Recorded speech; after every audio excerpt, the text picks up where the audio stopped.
عظیم حکمت عملی۔ مدینہ کی اسلامی ریاست جو کبھی مٹھی بھر مہاجروں کا ایک قافلہ تھی، اب ایک مستحکم قوت میں ڈھل چکی تھی۔ ہجرت کے چھٹے سال کے سورج نے سیاسی تدبر، عسکری بصیرت اور سفارتی کامیابیوں کی ایسی کرنیں بکھیر دیں جن کی روشنی اگلی صدیوں تک پھیلتی چلی گئی۔ قریش جو کبھی اپنے جبر اور غرور میں مست تھے، اب اپنے ہی بچھائے ہوئے جال میں الجھ چکے تھے۔ یہ سال اسلامی تاریخ کا ایک ایسا سنگ میل ثابت ہوا جس نے جزیرہ عرب کے نقشے کو ہمیشہ کے لیے بدل دیا۔ یہ وہی سال تھا جب مسلمانوں نے ہتھیاروں کی بجائے الفاظ کی طاقت سے ایک ایسی فتح حاصل کی جو تلواروں کی گھن گرج سے کہیں زیادہ اثر انگیز تھی۔ یہ صلح حدیبیہ تھی جو بظاہر ایک معاہدہ مگر حقیقت میں فتح کا زینہ تھا، فتح کی وہ صورت جو بظاہر شکست لگتی تھی۔ محمد صلی اللہ علیہ وآلہ وسلم نے ایک رات خواب دیکھا کہ محمد صلی اللہ علیہ وآلہ وسلم اور آپ کے صحابہ کرام بیت اللہ کا طواف کر رہے ہیں۔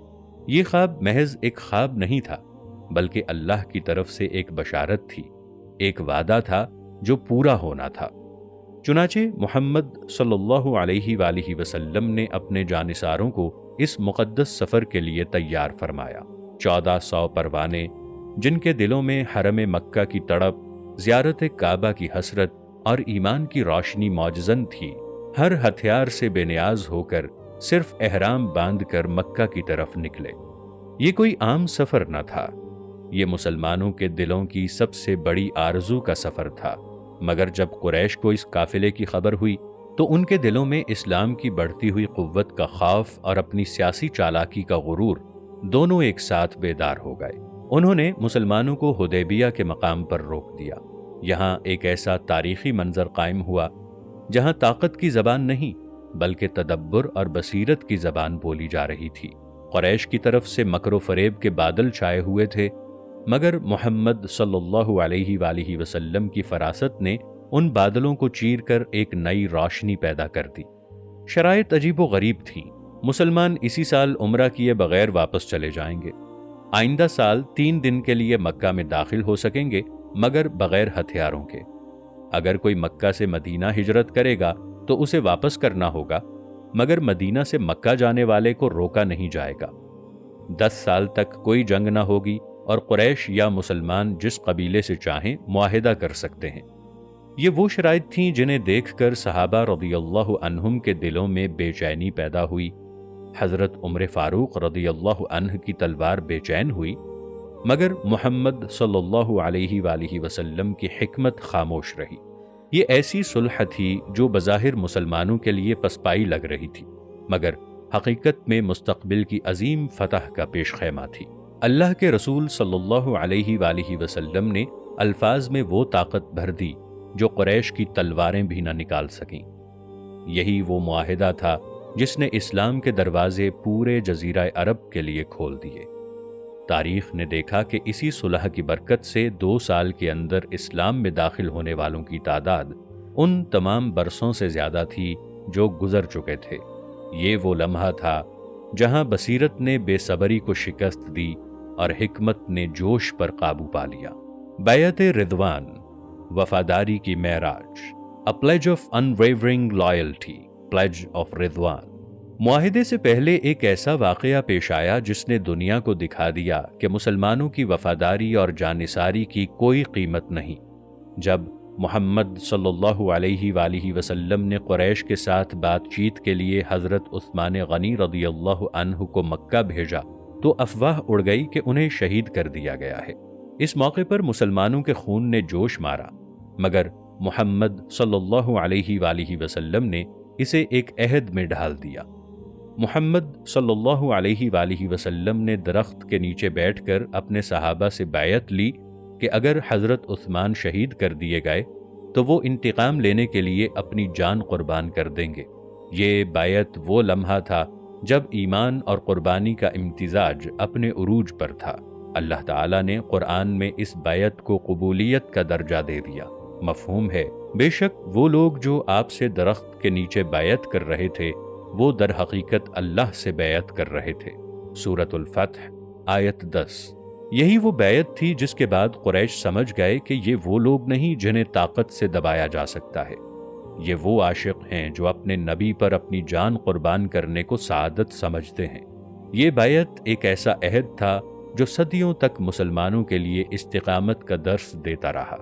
اہم کامیابیاں: سیاسی استحکام، پولیٹیکل سٹیبلٹی۔ صلح حدیبیہ کے بعد مسلمانوں کو وہ موقع ملا کہ وہ پورے جزیرہ عرب میں اسلامی تعلیمات کو کھلے عام پھیلائیں۔ اسلام کی عالمی دعوت، گلوبل ایکسپینشن آف اسلام۔ اسی سال محمد صلی اللہ علیہ وآلہ وسلم نے قیصر روم، خسرو پرویز اور دوسرے حکمرانوں کو خطوط بھیجے جو اسلام کے عالمی پیغام کا نقطہ آغاز تھا۔ یہودی خطرے کا خاتمہ۔ بنو قریظہ کے انجام کے بعد یہودی سازشیں ختم ہو گئیں اور مدینہ اندرونی خطرات سے آزاد ہو گیا۔ منافقین کی کمزوری۔ بیعت رضوان اور صلح حدیبیہ نے مدینہ کے منافقین کے عزائم خاک میں ملا دیے، کیونکہ اب مدینہ ایک مضبوط قلعہ بن چکا تھا۔ فتح مکہ کی راہ ہموار۔ صلح حدیبیہ کی شرائط نے مسلمانوں کو وہ سیاسی، عسکری اور سماجی برتری عطا کر دی جو محض 2 سال کے بعد فتح مکہ کی صورت میں ظاہر ہوئی۔ حکمت و بصیرت۔ یہ سال اس بات کا اعلان تھا کہ صرف تلوار ہی نہیں بلکہ عقل اور حکمت بھی دنیا کے نقشے بدل سکتی ہے۔ قریش جو طاقت کے نشے میں مست تھے، اب محمد صلی اللہ علیہ وآلہ وسلم کی سیاسی فراست اور صبر کے سامنے بے بس ہو چکے تھے۔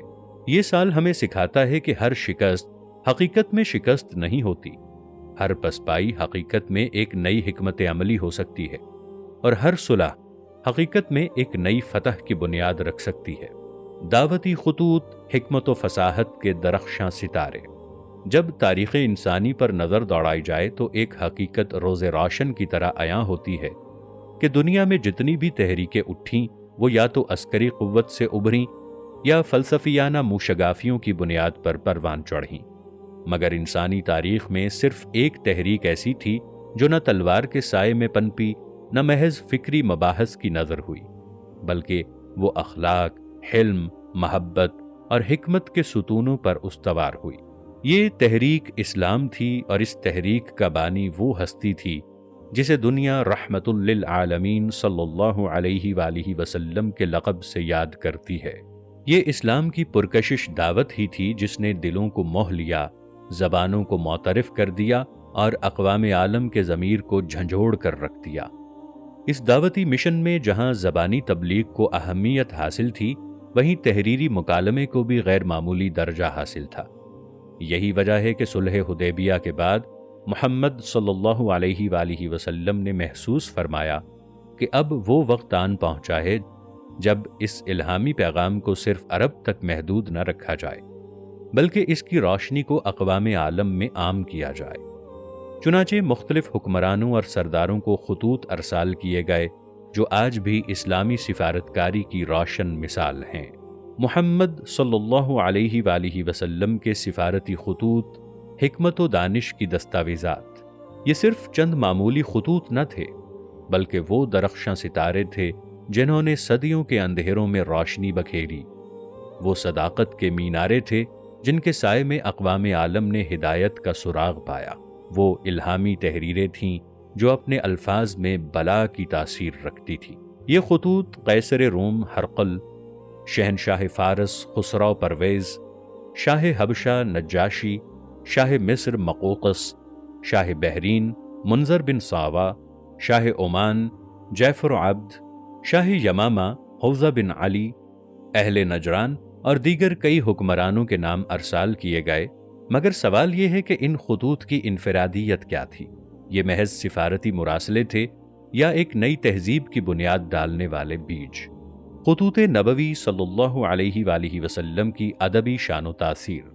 اگر ان خطوط کی ساخت اور اسلوب پر غور کیا جائے تو معلوم ہوتا ہے کہ ہر خط ایک خاص نفسیاتی و عقلی اپیل لیے ہوئے تھا۔ خطوط کا آغاز۔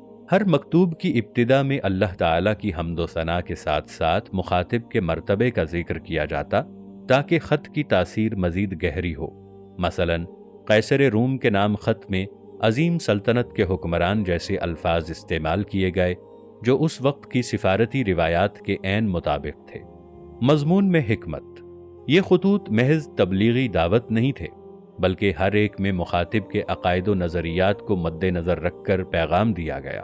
مثلاً قیصر روم کے نام مکتوب میں حضرت عیسیٰ علیہ السلام کا ذکر اور اسلام میں دوہرا اجر کا بیان عیسائی ذہنیت کے مطابق تھا۔ خسرو پرویز جو آتش پرستی اور دو خداؤں یعنی یزداں اور اہرمن پر یقین رکھتا تھا، اسے توحید کی تاکید کی گئی۔ مقوقس کے نام خط میں عیسائیت کی بنیادی تعلیمات کے تناظر میں اسلام کی دعوت دی گئی۔ نرم لہجہ مگر اثر انگیز انداز۔ یہ خطوط نہ تو کسی جبر کا اندیا دیتے ہیں، نہ کسی زور زبردستی کی بو آتی ہے، بلکہ ان میں امن، محبت اور نجات کی بشارت نمایاں نظر آتی ہے۔ نبی اکرم صلی اللہ علیہ وآلہ وسلم کا ایک جملہ ملاحظہ ہو: اگر تم اسلام قبول کر لوگے تو فلاح پاؤ گے، اور اگر تم نے انکار کیا تو تمہاری رعایا کا گناہ بھی تمہارے سر ہوگا۔ یہ کلمات دل میں گھر کرنے والے تھے۔ ان میں کوئی خوف، دھمکی یا دباؤ نہیں، بلکہ خالص دعوت اور خیر خواہی تھی۔ محمد صلی اللہ علیہ وآلہ وسلم کے خطوط کے نتائج۔ یہ خطوط صرف مکتوبی پیغامات نہ تھے، بلکہ تحریک ہدایت کے سفر کی مہمیز تھے۔ چنانچہ ان کے غیر معمولی اثرات مرتب ہوئے۔ نمبر 1، کئی حکمرانوں نے اسلام قبول کیا، جیسے شاہ حبشہ نجاشی، شاہ بحرین منظر بن ساوا اور شاہ عمان جعفر عبد۔ نمبر 2، کئی قبائل نے ان خطوط کے اثر سے اسلام کی طرف جھکاؤ اختیار کیا اور بعد میں وفود کی شکل میں دربار رسالت میں حاضر ہوئے۔ نمبر 3، بعض حکمرانوں نے منفی رد عمل دیا، جیسے خسرو پرویز جس نے نبی اکرم صلی اللہ علیہ وآلہ وسلم کا خط چاک کر دیا، مگر اس کے چند سال بعد ہی اس کی سلطنت ٹکڑوں میں بکھر گئی۔ نمبر 4، یہ خطوط اسلامی سفارتکاری کا مستقل اصول بن گئے اور بعد کے خلفائے راشدین رضی اللہ عنہم اور مسلم حکمرانوں نے انہی بنیادوں پر اپنے سفارتی تعلقات استوار کیے۔ ایک مسلسل پیغام۔ یہ محض چند خطوط نہیں تھے، بلکہ یہ زندگی کے مختلف موڑ پر تحریر کیے گئے۔ وہ الہامی پیغام تھے جو ہر دور کے لیے ایک دعوت فکر بنے۔ سوال یہ ہے کہ محمد صلی اللہ علیہ وآلہ وسلم نے کتنے خطوط لکھوائے؟ تاریخی کتب کے مطابق محمد صلی اللہ علیہ وآلہ وسلم کے ارسال کردہ خطوط کی مجموعی تعداد 300 کے قریب پہنچتی ہے۔ ان میں سے 139 خطوط کا اصل متن دستیاب ہے، جبکہ 86 خطوط کے صرف مفہوم محفوظ ہیں۔ گزشتہ 2 صدیوں میں محمد صلی اللہ علیہ وآلہ وسلم کے 6 خطوط اپنی اصلی حالت میں دریافت ہو چکے ہیں، جو آج بھی عجائب گھروں میں محفوظ ہیں۔ یہ اعداد و شمار ہمیں یہ سوچنے پر مجبور کرتے ہیں کہ محمد صلی اللہ علیہ وآلہ وسلم کی زندگی کا ہر پہلو دعوت سے جڑا ہوا تھا، اور محمد صلی اللہ علیہ وآلہ وسلم نے ہر ممکن ذریعے سے اس پیغام کو پھیلایا۔ آج کے دور میں ان خطوط کی معنویت۔ کیا یہ خطوط آج بھی ہمارے لیے رہنما اصول بن سکتے ہیں؟ یقیناً۔ اگر مسلمان آج بھی نبی اکرم صلی اللہ علیہ وآلہ وسلم کے اس مدبرانہ، مدلل اور پرحکمت انداز تبلیغ کو اپنائیں تو دنیا کے تمام مسائل کا حل انہیں اس میں نظر آئے گا۔ اگر بین الاقوامی تعلقات کی بنیاد محبت، احترام اور خیرخواہی پر رکھی جائے تو جنگوں اور نفرتوں کی آگ ٹھنڈی ہو سکتی ہے۔ اگر دعوت کے میدان میں گفتگو، حکمت اور استدلال کو اپنایا جائے تو بغیر کسی جبر کے دلوں کو جیتا جا سکتا ہے۔ اگر ان خطوط کی روشنی میں آج کی خارجہ پالیسی ترتیب دی جائے تو اسلام کا اصل چہرہ دنیا کے سامنے مزید نکھر کر آ سکتا ہے۔ یہی وہ سنہری اصول ہیں جنہیں نبی اکرم صلی اللہ علیہ وآلہ وسلم نے اپنے دعوتی خطوط میں بیان فرمایا، اور یہی وہ الہامی چراغ ہیں جو رہتی دنیا تک روشنی بکھیرتے رہیں گے۔ ادع الى سبیل ربک بالحکمت والموعظۃ الحسنۃ وجادلہم باللتی ہی احسن۔ مفہوم: اپنے رب کے راستے کی طرف حکمت اور عمدہ نصیحت کے ساتھ بلائیے اور ان سے بحث ایسے انداز سے کیجیے جو نہایت حسین ہو۔ سورۃ النحل آیت 125۔ یہی وہ نسخہ ہے جو آج بھی دنیا کو ہدایت کی راہ دکھا سکتا ہے۔ ہجرت کا 7واں سال، فیصلہ کن فتوحات کا آغاز۔ ہجرت کا 7واں سال اسلامی تاریخ میں فیصلہ کن فتوحات یعنی ڈیسائسو وکٹریز کا سال تھا۔ صلح حدیبیہ کے بعد مسلمانوں کو پہلی بار داخلی اور خارجی سطح پر استحکام ملا، جس نے انہیں اپنے دشمنوں کے خلاف مؤثر کارروائیاں کرنے کا موقع دیا۔ اس سال کا سب سے نمایاں واقعہ غزوہ خیبر تھا، جو اسلام کے بڑھتے ہوئے اثر و رسوخ اور یہودی سازشوں کے خاتمے کی علامت بن گیا۔ خیبر وہ خطہ تھا جہاں مدینہ منورہ کے خلاف ہونے والی بیشتر سازشیں بنی جاتی تھیں۔ یہاں کے یہودی قبائل نہ صرف غزوہ خندق میں کفار مکہ کے اتحادی رہے تھے، بلکہ وہ مسلسل اسلامی ریاست کے خلاف مختلف چالیں چل رہے تھے۔ یہود کی اس آخری بڑی قوت کا خاتمہ ناگزیر ہو چکا تھا، اور اس کے بغیر مدینہ میں حقیقی امن قائم نہیں ہو سکتا تھا۔ خیبر کے قلعے، سحر نبوت کا غلبہ۔ ریت کے سمندر میں سربلند قلعے، افق پر تنے نیزے، دیواروں کے پیچھے بزدل دشمنوں کی چالیں اور زمین پر تاریخ کا دھارا بدلنے والی تلواریں، یہ خیبر تھا۔ خیبر، جہاں یہود کی آخری بڑی قوت بسیرا کیے بیٹھی تھی، جہاں سے نکلنے والی ہر سازش، ہر زہر آلود تیر اسلامی ریاست کے امن پر کاری ضرب لگانے کے در پے تھا۔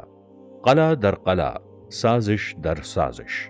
خیبر کوئی عام بستی نہ تھی، بلکہ 9 مضبوط قلعوں یعنی فورٹریسز کا مجموعہ تھا، جہاں ہر قلعہ اپنی ساخت میں ناقابل تسخیر سمجھا جاتا تھا۔ ان قلعوں کے نام بھی اپنی ہیبت اور طاقت کی گواہی دیتے تھے۔ نمبر 1، نائم، سب سے پہلا قلعہ جہاں سے جنگ کا آغاز ہوا۔ دوسرا، صعب بن معاذ، سب سے بڑا اور مستحکم قلعہ۔ نمبر 3، قلعہ زبیر، قاموس، جہاں مرحب نامی یہودی سردار رہتا تھا۔ نمبر 4، قلعہ نزار، تیر اندازوں اور سنگ اندازوں کا قلعہ۔ نمبر 5، قلعہ وطیح اور قلعہ سلالم، یہودیوں کے آخری مورچے۔ مدینہ سے خیبر کی طرف ایک ناقابل مزاحمت قافلہ۔ جب نبی اکرم صلی اللہ علیہ وآلہ وسلم نے خیبر کی مہم کا فیصلہ فرمایا تو 1600 جانثاروں کے ساتھ پرچم اسلام لہراتا ہوا لشکر مدینہ سے روانہ ہوا۔ یہ قافلہ رات کے اندھیروں میں چلتا، دن کے اجالے میں ذکر اذکار کی گونج میں آگے بڑھتا، اور ہر سپاہی اپنی تلوار کی چمک میں اللہ کی نصرت کو دیکھ رہا تھا۔ قلعہ نائم کی سرنگونی، خیبر کا پہلا زوال۔ سب سے پہلے قلعہ نائم پر حملہ ہوا، جہاں یہودیوں کی سخت مزاحمت کے باوجود مسلمانوں نے کامیابی حاصل کی۔ قلعہ زبیر، مرحب کا غرور اور علی رضی اللہ عنہ کی تلوار۔ یہ خیبر کا وہ مقام تھا جہاں یہود کا سب سے بہادر اور مغرور سردار مرحب میدان میں آیا۔ وہ گرج کر بولا، خیبر مجھے جانتا ہے، میں وہی مرحب ہوں جو جنگ کے وقت شجاعت میں اپنی مثال آپ ہے۔ لیکن جب حضرت علی رضی اللہ عنہ میدان میں آئے تو یہودی صفوں میں ہیبت کی لہر دوڑ گئی۔ حضرت علی رضی اللہ عنہ نے مرحب کے غرور کو چیلنج کرتے ہوئے تلوار بلند کی، اور ایک ہی ضرب میں مرحب کے غرور اور جسم دونوں کو 2 ٹکڑوں میں تقسیم کر دیا۔ خیبر کی مکمل فتح اور معاہدہ۔ جب تمام قلعے فتح ہو گئے تو یہودیوں نے صلح کی درخواست کی۔ ان کی درخواست قبول ہوئی اور ایک معاہدہ طے پایا کہ وہ زمینوں پر کاشتکاری کرتے رہیں گے، لیکن آدھی پیداوار مسلمانوں کو دیں گے۔ فوائد: نمبر 1، یہود کی طاقت ہمیشہ کے لیے ختم ہو گئی۔ نمبر 2، مدینہ کی اسلامی ریاست ایک عظیم معاشی قوت بن گئی۔ نمبر 3، مکہ کے قریش پر مسلمانوں کی طاقت کا رعب بیٹھ گیا۔ نمبر 4، یہودی سازشوں کا ہمیشہ کے لیے خاتمہ ہو گیا۔ مکہ میں 3 دن اسلامی شان و شوکت کا مظاہرہ۔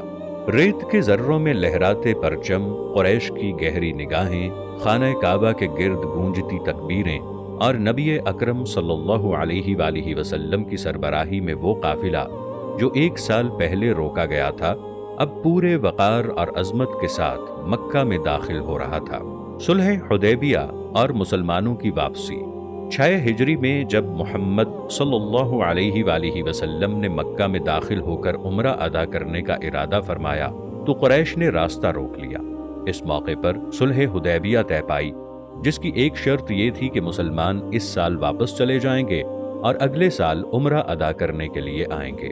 یہ مسلمانوں کے لیے ایک بڑی آزمائش تھی، مگر یہ صلح در حقیقت ایک عظیم فتح کی بنیاد بن گئی، کیونکہ اس کے بعد بہت سے قبیلے اسلام میں داخل ہونے لگے اور قریش کی طاقت کمزور ہونے لگی۔ مکہ کی طرف واپسی، وہ لمحہ جو مقدر تھا۔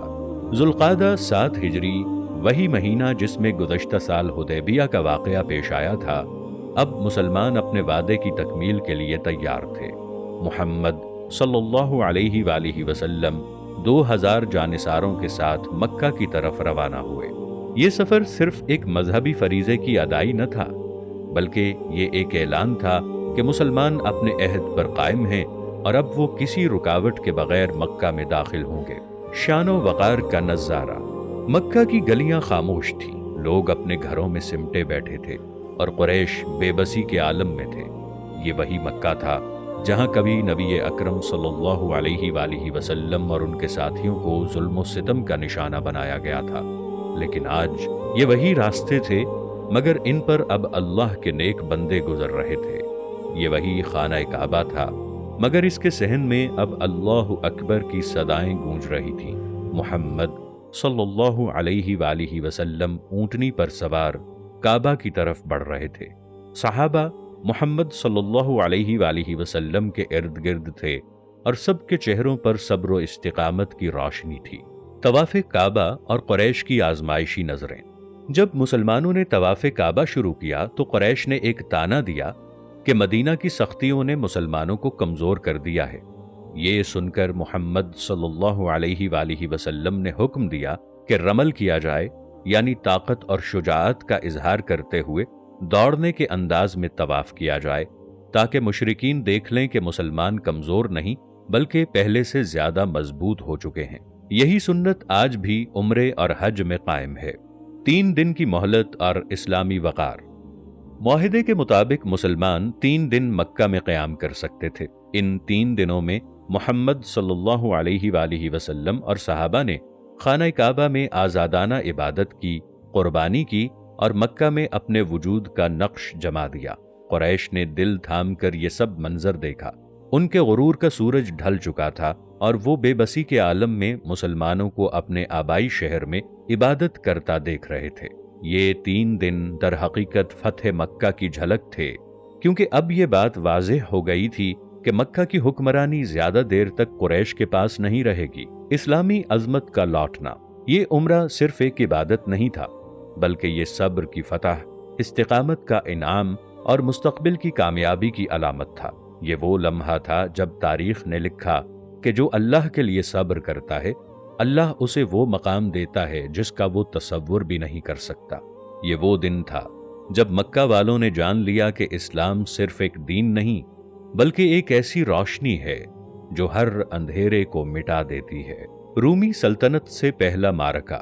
ہجرت کے 8ویں سال اسلامی فوج کو ایک ایسے امتحان کا سامنا کرنا پڑا جس نے عرب میں اسلامی ریاست کی ساکھ کو مزید مستحکم کر دیا اور روم کے زیر اثر علاقوں میں اسلام کی موجودگی کا اعلان کر دیا۔ یہ جنگ موتا کے مقام پر ہوئی اور اسے اسلام اور رومی سلطنت کے درمیان پہلا براہ راست معرکہ، یعنی فرسٹ ڈائریکٹ بیٹل بٹوین اسلام اینڈ بیزنٹین ایمپائر کہا جاتا ہے۔ پس منظر: ایک سفیر کا قتل، ایک جنگ کی بنیاد۔ یہ معرکہ محمد صلی اللہ علیہ وآلہ وسلم کے سفیر حارث بن عمیر رضی اللہ عنہ کی شہادت کے بعد پیش آیا۔ محمد صلی اللہ علیہ وآلہ وسلم نے حارث بن عمیر رضی اللہ عنہ کو روم کے زیر تسلط Basra, a city in modern day Syria، Basra کے حاکم کے پاس دعوتی خط لے کر بھیجا تھا، لیکن راستے میں غسانی سردار شرحبیل بن عمرو نے انہیں گرفتار کر کے قتل کر دیا۔ یہ قتل ایک کھلی جنگی کارروائی تھی، کیونکہ سفیروں کو قتل کرنا بین الاقوامی قوانین کی صریح خلاف ورزی تھی، اور یہ محمد صلی اللہ علیہ وآلہ وسلم کے قاصدوں میں سے واحد فرد تھے جنہیں قتل کیا گیا۔ یہ وہ موقع تھا جب محمد صلی اللہ علیہ وآلہ وسلم نے ایک باضابطہ فوجی کارروائی کا فیصلہ کیا تاکہ نہ صرف اس قتل کا جواب دیا جائے بلکہ رومی سلطنت اور اس کے اتحادیوں کو خبردار کیا جائے کہ اسلامی ریاست کی طرف سے سفارتی مشن پر حملہ ناقابل قبول ہے۔ مسلمانوں کی تیاری اور قیادت۔ محمد صلی اللہ علیہ وآلہ وسلم نے ایک لشکر ترتیب دیا جس میں تقریباً 3000 صحابہ کرام رضی اللہ عنہم شریک تھے۔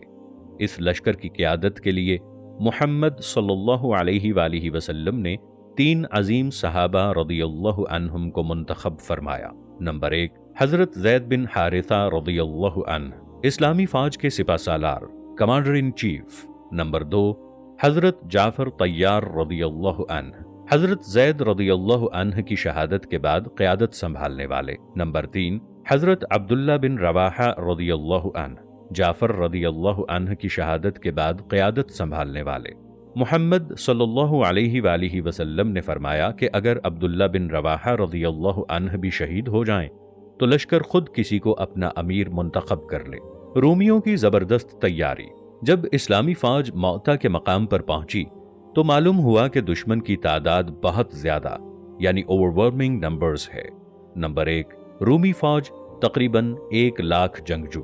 نمبر 2، غسانی عرب قبائل مزید 1 لاکھ، یعنی کل 2 لاکھ کا لشکر جو مکمل ساز و سامان کے ساتھ آیا تھا۔